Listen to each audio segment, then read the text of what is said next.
what I'm going to do today, I'm going to show you how to put I'm going to use the rattlesnake, okay, because I like the diamonds in the rattlesnake, it looks real nice. What you have to do to begin with is just to try to figure out exactly where you're going to locate your snakeskin, okay, whether you're going to put it in between your split grips or on your foregrip, or in front of your foregrip, or your underneath your first guide. Now, when you're trying to lay this out, you want the decoration, the nicest part of the snake to be facing you. Obviously, you don't want to see the seam facing you all the time. So you want to lay it out correctly. What I usually do is I'll try to, lay it on here and just kind of get a visual as to what it's going to look like before I start cutting the snake or sizing it up. Okay. What I'll do is I always want to make sure that the diamonds are what I see. So what I'll do is I'll take a pen and I'll just kind of make a mark about center on the back side on the skin. Okay. Again, all I'm doing is just creating a reference point. So that's basically dead center of my diamonds there. What you want to do is cut the piece to size. Okay. Just square up the edges. And this stuff cuts real easy with a pair of scissors. Okay. Mark the blank as to where the skin's going to sit. Okay, just to use a China marker, just make 2 marks on your blank as to where the skin's going to sit. Okay.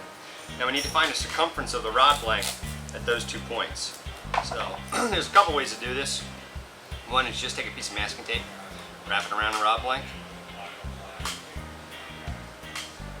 You're going to do it on the back side also.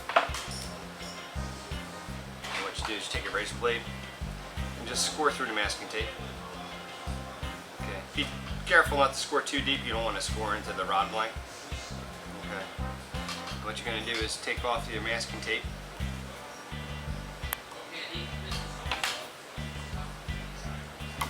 Now you got that's the circumference of that blank at that point. Next thing you want to do is to take a pair of calipers. Because you have to find the center of that piece of tape.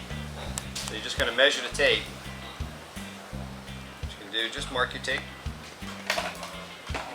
And line it up with the mark on the back of your skin. Just like that. Okay? And you're going to do the same thing for the back piece. Again, measuring it. And again, lining up the lines and applying the tape. And then you end up with 2 pieces of tape, 2 marks on it, lined up with your center line that you've drawn on the snakeskin. Okay?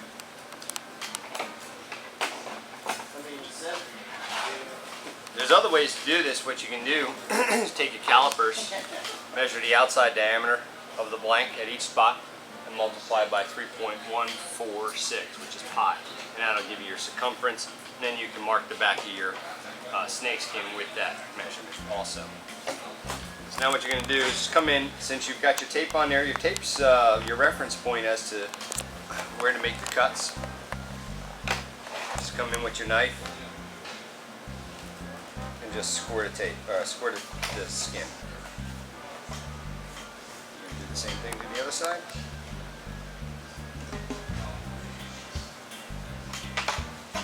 Now you've got your piece that's going to fit perfectly around the rod, and your seams are going to line up. What you do is you come back and you peel the masking tape off the back side.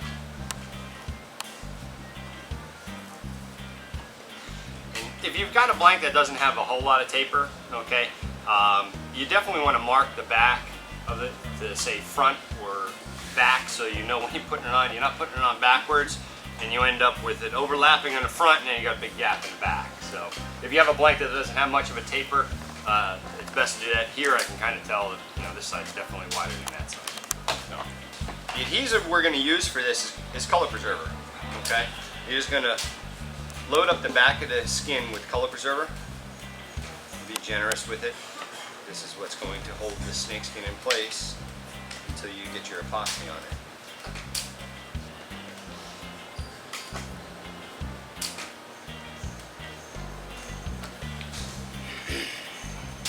What kind of color preserver you got there? This is Chromaseal.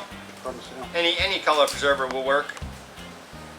But you would definitely want to make sure you get the edges done very, very well. This way no epoxy can get penetrate in underneath the skin later on. Now again, if we had the reel seat on here, I'd have the reel seat lined up so I know exactly where I'm going to line this up. Find your marks that you've made on your rod blank and lay your snakeskin on there. And the nice thing about this is you can move this around, okay, because you got the color preserver. It takes a good 30 minutes for the color preserver to set up. So what you're going to do is just kind of mat it down, just kind of pushing the air bubbles out.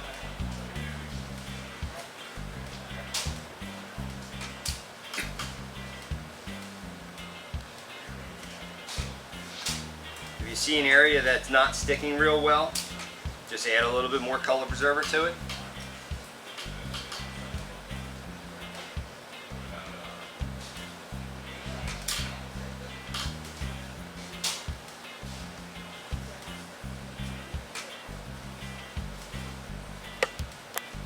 Now the snakeskin, it does stretch a little bit, so be careful. Don't pull it, because what will happen is you'll pull out some of the scales on there and you'll have a big white spot on there.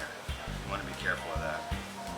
And just make sure you push it down real well, and you'll get some oozing of the color preserver out, which is fine. That way you know you got plenty of color preserver underneath there to hold this thing in place. And one thing I like to do is come back and on the edges, just kind of apply some color preserver and make sure you seal that outside edge up real well. Because when you go to apply the epoxy, if that edge isn't sealed real well and you're coating your epoxy, you can actually force epoxy up underneath that snakeskin and lift it up. It's almost like if you had a decal, if you ever had a problem with a decal and you're applying epoxy and epoxy gets up underneath that decal and lifts the decal up, you've got to take it off and start all over again. So it's best to make sure that this baby's sealed real well. If you have any excess epoxy on it or color preserver on there, just come back with a towel and just kind of wipe it off. Don't forget this color preserver. It dries white if it doesn't absorb into the skin. And on the edge, just kind of dab it. Now what you do is you'll take some tape. Now the tape doesn't really stick very well to the soaked snakeskin. So when you apply the tape, you're gonna the tape's gonna have to stick to itself as you're wrapping around.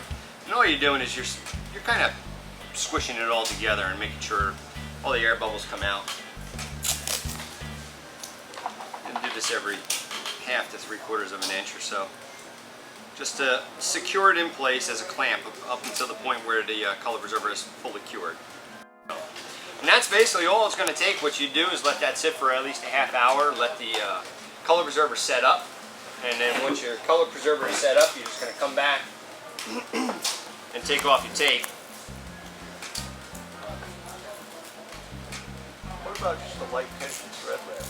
You can do that too, but the only downside I've had with that is I've had it stick real well to the thread is stuck. Yeah, the thread gets stuck. Okay. And the other thing is, since it's kind of it's scaly, the threads, I have a tough time with getting them laid right next to each other each time. I know it doesn't have to be perfect, but yeah, you can use thread if you wanted to. I just the color preserver sticks to it, and if it oozes out at all, you end up getting your thread stuck to your color preserver. Okay.